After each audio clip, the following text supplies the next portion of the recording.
Welcome back to the show, everybody. It's your host, John Scardina. I am so excited for this episode. I've been wanting to do this for a very long time. I had an amazing opportunity to ask one question, yes, one question at the National Hurricane Conference to this gentleman that I'll introduce in a second. While I was there, we've had some really great people actually on the show from the National Hurricane Conference. And we've had this discussion about hurricanes and emergency management and weather and the impacts in the future of weather and how it's going to impact our lives. And yet there was this presentation that I heard at the National Hurricane Conference again that just blew me away, for lack of puns, right? And so listening to this presentation and hearing it from a weather perspective and the impacts to emergency management, I was like, this is a conversation we absolutely need to have on the show. And so I'm very honored and pleased to announce that we have Director Ken Graham on the show from the National Weather Service. He had just moved into that role just a little while ago. He came from the National Hurricane Center, which is perfect for this conversation, and we're dealing with hurricane season right now. But he is truly a leader that can help and understands our side of the house. So again, it's a great honor. Ken, welcome to the show. It's great to be here. Thanks for the invitation. I'm excited about this. Yeah, so let's start with one of your most famous phrases, "little wiggles." And there's like an Instagram video going around, and it's a song and he goes jiggle jiggle, and every time I hear that, I hear wiggle wiggle. I don't know why, but tell us about little wiggles and what that means for emergency management. Yeah, I always talk about this. Little wiggles matter, and it's an important concept, and you got to put it in a way that makes it kind of fun, and that's why coining it little wiggles was important. I mean, little changes in a storm. And I'm talking a hurricane. I'm talking about a rainfall event. I'm talking about you think about a tornado event. Anything. Little wiggles really matter, and you really look at the science. Everything that I talked about at the National Hurricane Conference, and by the way, I had a whole slide deck at the National Hurricane Conference, and I was so impacted by seeing everybody there, after the main poor part of the pandemic, everybody was there. I threw away that entire PowerPoint and just talked, because that's what I felt at the time. And small changes. Look, 20 miles difference in a hurricane can make the difference in a few feet of storm surge, or 10 to 15 feet of storm surge. 20 miles. You think about 20 miles can make the difference between getting a little bit of rain, a couple inches, or feet of rain. So it's an important concept, especially after the event. When you look back at it, did it happen or not? Well, maybe it happened to you, maybe it didn't, but maybe you're only 20 miles away. You can't take a chance on a life based on a little wiggle. And I think it's an important concept that we got to keep talking about. So thinking about the scale of these storms, 20 miles is so incredibly small. I remember being on a call with several federal agencies, including NASA, that used a satellite to capture essentially how much water or volume of water was in a given area to determine a best guess, for lack of a better term, of how much water was going to fall on an area. In terms of predictive analysis, especially when 20 miles, when the storm system is hundreds of miles, can make that big of a difference. Obviously, weather in the last 200 years has just grown exponentially in our understanding of how to do predictive analysis. For us layman people, right? The geniuses across the room. Can you explain how predictive analysis works, and can we rely on data in the past if weather and climate is changing so rapidly? Yeah, a couple different aspects of that question, and really looking at it. First of all, if you look at our predictions, you look at the how the models have improved, you look at our ability to make that forecast. It's a marvel of science how far meteorology has come over the last, I don't know, 50 years to century, but especially after the last 20 to 30 years, because of computing power, our ability to predict has gotten just absolutely amazing. Where it becomes difficult is down to those little wiggles. And if you think about, I always talk about this all the time, you can't compare storms. It's really, it could be dangerous in some cases to compare storms. You really can't compare storms. They're all different. every one of these storms are different because of that little wiggle factor. The 20 to 30 miles difference can make all the difference in the world to what you experience on the ground. So you can't go by those past storms. And I think it's an important factor. Every one of them has to be treated based on the current risk. One thing that's a priority for me going forward is for the storm surge program, we use a probabilistic forecast. In other words, you can't take your chance on those little wiggles. So what we do is we build thousands of scenarios into this. We'll run 400 or 500 different hurricanes into the model, bigger, smaller, faster, slower, left, right, everything that we can, stronger, weaker. You build all that in there, because what happens is you're really trying to get a decision made based on risking your life or not. We don't want people to risk their lives, so we build those probabilities into the forecast. And what we call it is the reasonable worst case scenario based on science.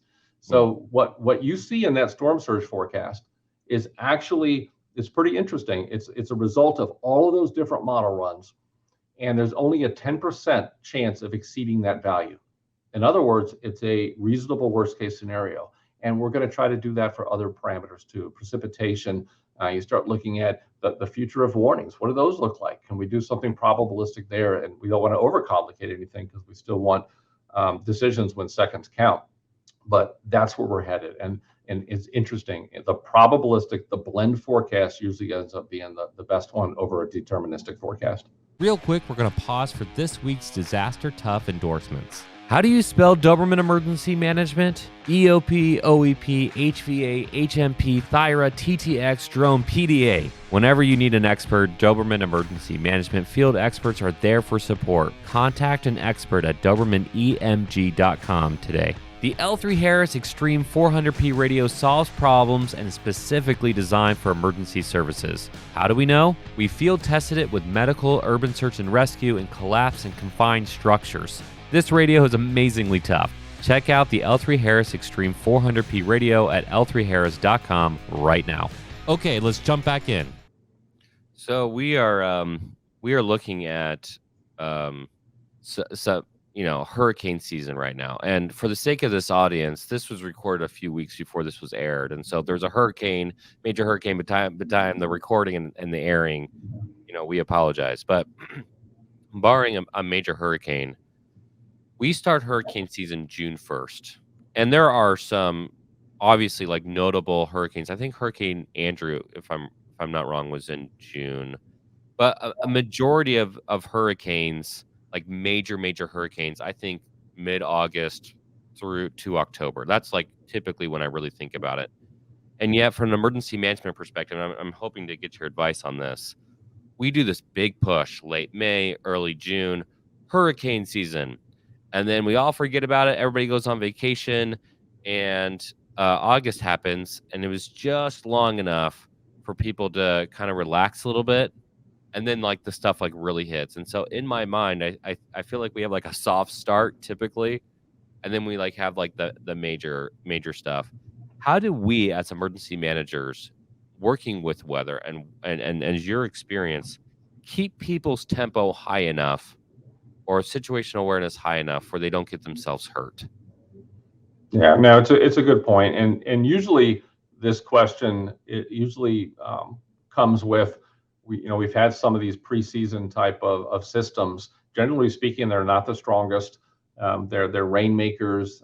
We didn't have one this year, but the point is very important, because the earlier you do that preparedness, the earlier you have the season, that's a distance between when you get the peak of the hurricane season. If you're really thinking about all of this preparedness, we are preparing for when we typically see the peak. You start looking at mid-August through mid-October. If you look at the graph of hurricanes and graph of tropical systems over the years, that's the peak. So that's what we're really preparing for. So we do this push of preparedness before the actual hurricane season starts. And then typically you'll get a few early. But if you look historically, between mid-June and through mid-July or so, end of July, there's often a lull. That doesn't mean it can't happen. That doesn't mean it doesn't happen. But then there's a lull before you get the actual peak of the season. So that has to be another push. And I think we've tried to use social media to say, hey, we're entering the peak of the season, get ready. And I think that's where the most impact, the highest risk is during the peak of the season. That's why we have to get ready for that. The other factor, real quick, is if you have a season that starts too early as well, you start to actually start interfering with the severe weather season as well. We still have tornadoes. We're still dealing with other parameters when it comes to the weather, and we're already starting to talk about hurricanes. So for emergency managers, it really is this. You have that early push. It's good. Use the beginning of the season as an excuse to really, push out that preparedness information. It's the first. It's a great excuse to be able to do those exercises and everything. But I think a second push is necessary. You start getting into July. I think it's a time saying, hey, we're getting into the peak of the season. Don't forget, that's when the risk is highest. And I think that's something we got to push more. I think that would be a great thing to come from all of us, actually. Well, that's one of the reasons why, just in planning this episode, we were like, hey, let's do this the first week of August because, we've had some other people, from a weather background or from that perspective. But I mean, just being honest, your name, your position holds such a weight that we know people are going to pay attention. And we hope that as it's another push for knowledge and information and situational awareness, I like the idea of peak, using that term. Hey, you're still climbing the mountain. This is the peak. This is where rubber meets the road stuff. Preparedness stuff should be complete by then. You shouldn't be preparing in a response. But yet you should be gearing up for the likelihood of response. I mean, I can't think of a year in the last maybe decade where there wasn't a major storm, maybe even 2 decades now, where there wasn't a major storm almost every year, and it's happening more frequently. We've had more named storms, we've had bigger storms. It's only going to increase. And so, in terms of the hurricane perspective, I don't want to do this whole conversation just on hurricanes, but in terms of the hurricane perspective, I would prefer one thing from you. If you could just tell me when all the hurricanes are going to happen, where they're going to happen, so I know when I can go on vacation, that would be excellent. Outside of that, what I really think is important for the field is to hear your side of the house. What are kind of your pain points with emergency managers where you're like, if you could just take them by the shoulders and be like, learn this, I need you to learn it now, so I can stop telling you. What would those points be? I think a lot of it was covered in that presentation. I mean, and interesting, you look at the names. I mean, we ran out of names in 2020 and 2021, which is just staggering to run out of names 2 seasons in a row. The only time that's ever happened before that was 2005. But one interesting part before I answer that question is the fact that we're naming more. We have technology from satellites. We have Hurricane Hunter, Doppler radar. We have all sorts of instrumentation on hurricane hunters. We're seeing stuff that we never saw before. So it's really interesting that we're actually naming more. That's one factor that's pretty interesting. The other one is, look, when it comes to looking at the tropics and the risk and the threat, one of them is the little wiggles. So it relates because you can't, it becomes dangerous to use a deterministic forecast.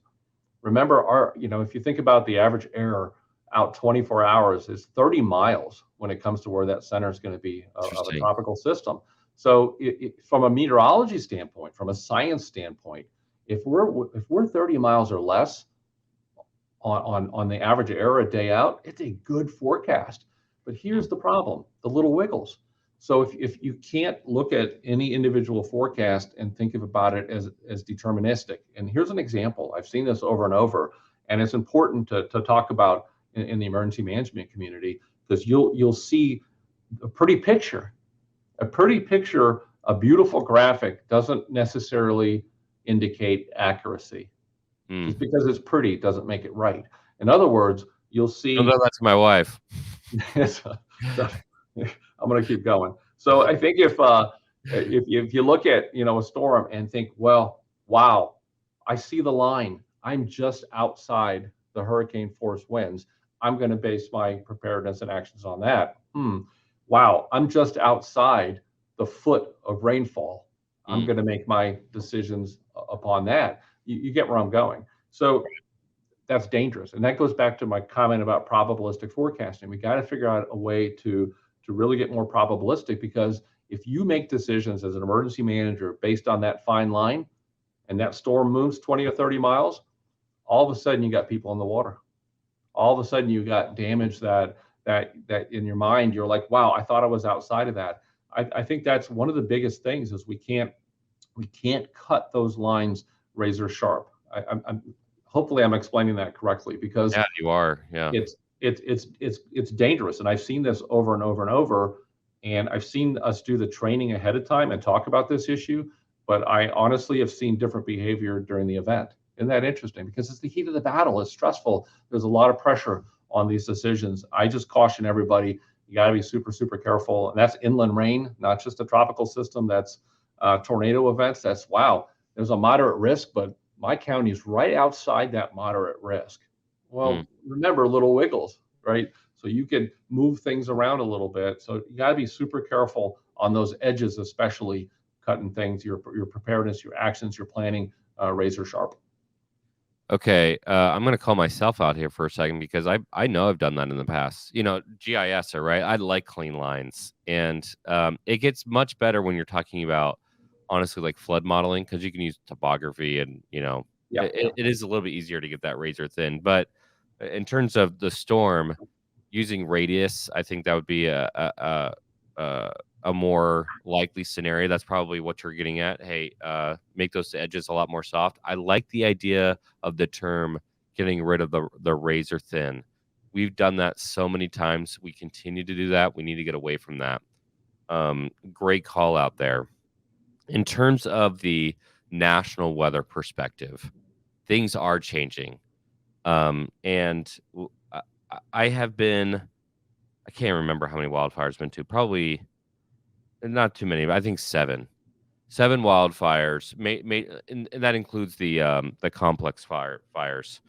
Um, in terms of record breakers, I've been to the California record breaker year after year, and I don't think you should break a record every year, right? You'd hope not to break a record every year.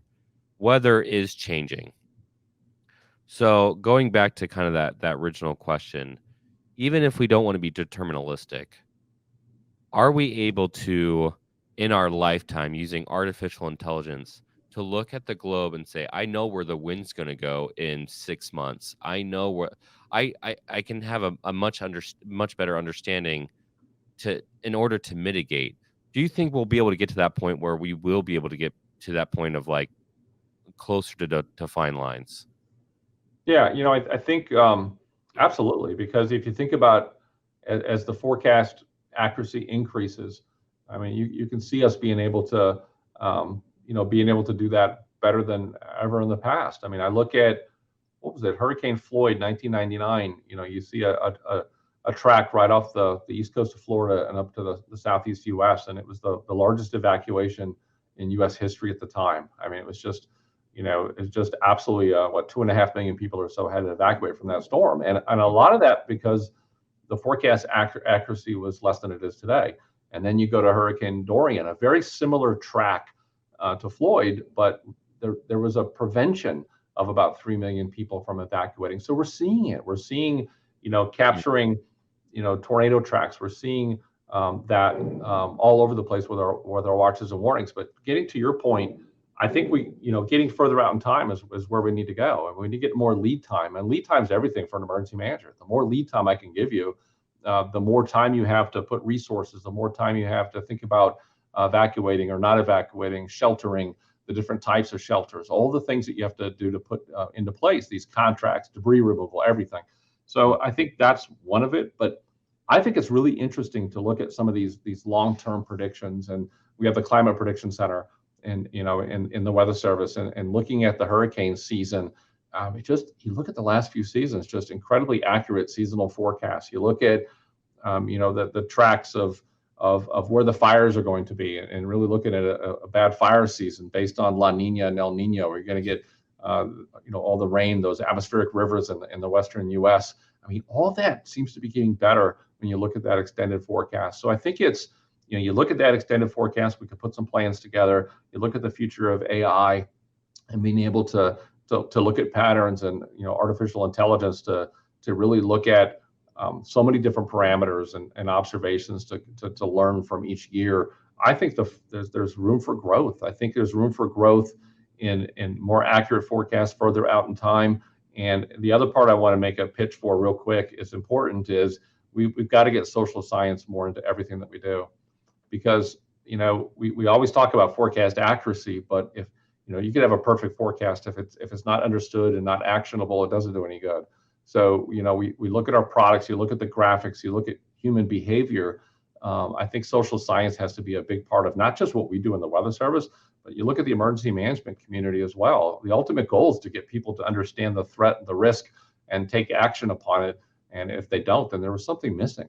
So I think we need to admit those missing things and jump back and be able to fill those in with why, and talk about it openly in our presentations and our exercises. And I think that's how we get better as well. It's an interesting recurring theme from leadership. I've had Pete Gaynor on here a few times, former head of FEMA, and he's talked about it. We've had a few other leaders who talk about messaging and the need to change messaging. There is a common theme. Eddie Bertola now works at my company. He was essentially in a quick sense for the podcast, he essentially reinvented Amber Alerts in 2018 at a CHP in California, and they have found missing children now down to an hour and 29 minutes on average. And he is a big fan of getting the fear out of messaging. And that is very different than how I entered the field, when the common terminology for like getting out of storms, again, going back to hurricanes, is like, write your social security number on your arm if you're not going to leave. A fear methodology to get people to start moving.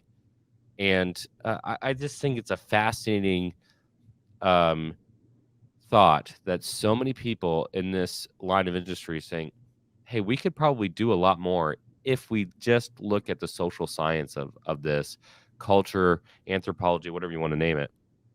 And I think going to this podcast alone, this is a fairly new medium for people to communicate and to learn from.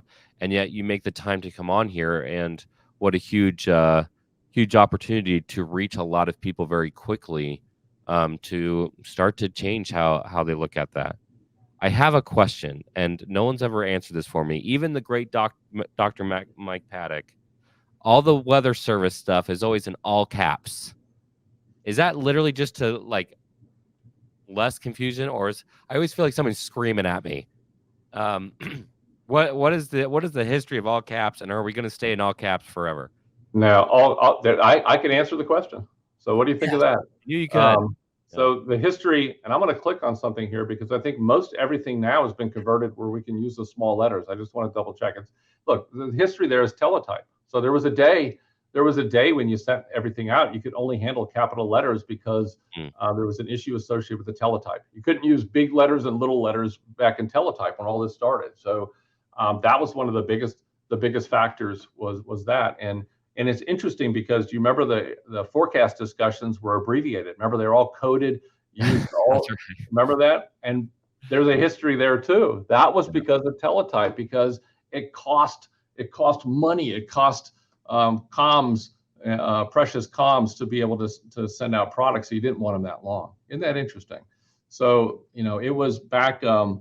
It must have been the late 90s into the 2000s when it's like, you know what? We don't use teletype anymore. You can spell out stuff. So you notice discussions have been much easier to read over the years. And if you look at any discussion, there's probably not too many abbreviations in there, especially with the workforce just coming in. I would probably do it by accident a little bit just because of history. But I think a lot of the products now, I just clicked on some of the zone products, at least on the web. I see a lot of little letters. So we made a conscious effort over the last 10, 15 years to make sure that we can use big letters, little letters. And back in the day, by the way, you couldn't use a comma. The teletype wouldn't accept a comma. So even in my emails today, you ready? I'm going to make fun of myself. Even in my emails today, sometimes I'll do ... instead of a comma. Oh, I love the ellipses, man. I'm all about it. I feel like it adds dramatic effect, right? Yeah, that's the history. That's hilarious. So that's interesting. I actually didn't know that. So the with the messaging, yeah, you actually brought up something that's been on my mind too, is the rising generation. The way they communicate is so incredibly different. Yeah. It's like, hey, wildfire, coming fam, no cap, LOL, don't get hurt, hashtag pain. I don't know. So it's like such a different way to communicate. And I have small children, and it's been fun to learn how they communicate for Yeah. sure. One of the things about weather is that I grew up with hearing, I lived in Ohio. Tornadoes were like obviously a thing, and the message would come up on the TV, "Brr," and now we've switched basically to your cell phone and using that. But there's a sticking point, and it's not on the weather side. Honestly, it's a competency on my side.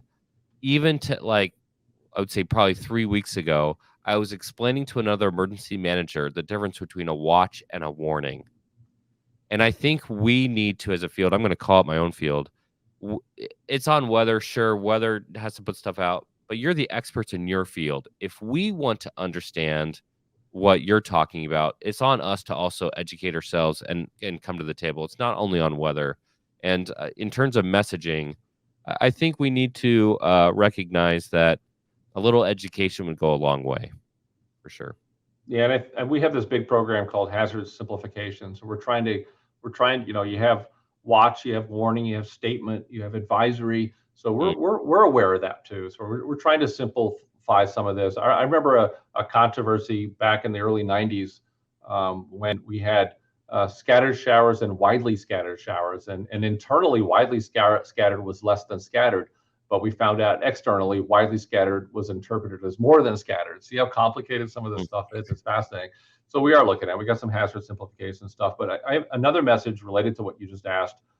To emergency managers, and I joke that 20% of emergency managers have my cell phone number. I know so many emergency managers across the country just respect emergency management so much, and many tell me, well, I don't do that social media stuff. Well, I get that, but you need to hire somebody that does, because that's how people are getting information. After Hurricane Michael, I was on the ground in the damage area in Mexico Beach, and a lady was looking at. She lost her house, everything was gone, her and her husband, and I'll never forget her looking at me, going, "I recognize you from Facebook. I recognize you, and I remember the message." And she gave me a hug, and both of us cried for my 20, 30 seconds there right on the scene. And so that's the way it is. My mom gets information differently than I do. My kids, I got 3 daughters, they get information differently than I do. And honestly, my kids, we got to think about this as a community.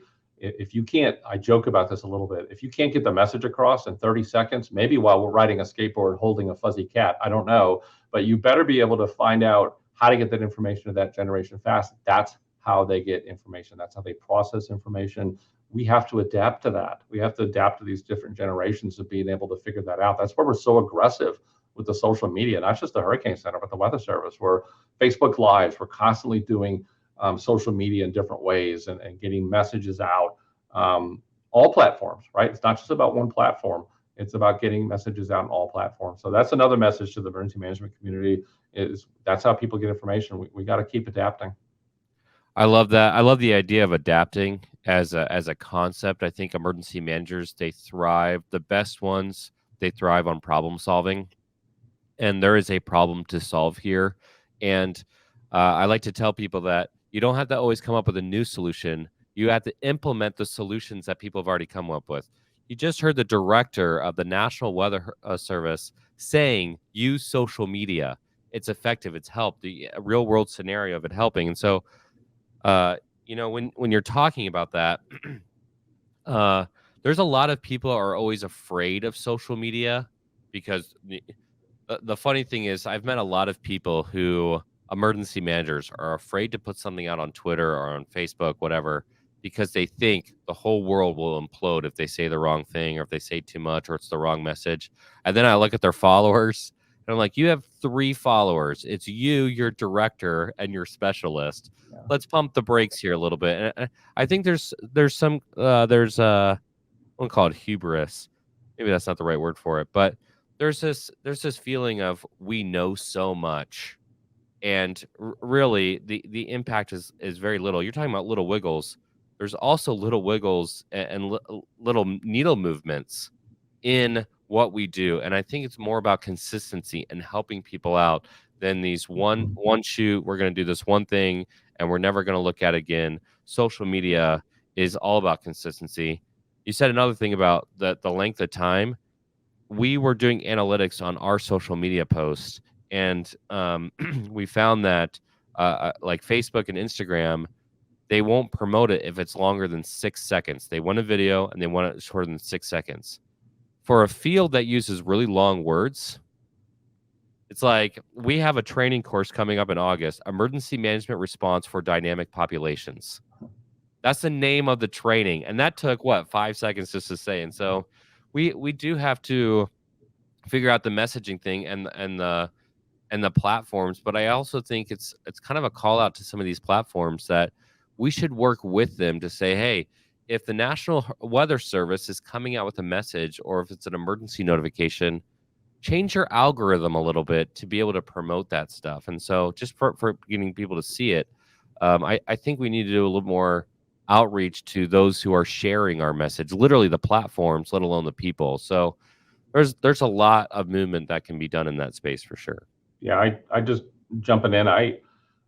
Look, there's so many times we think about, there's so much information out there, and a lot of the media interviews that I do, one of the questions usually comes up is, how do you combat false information? How do you make sure there's an authoritative voice? And here's how you do it. It's actually not hard.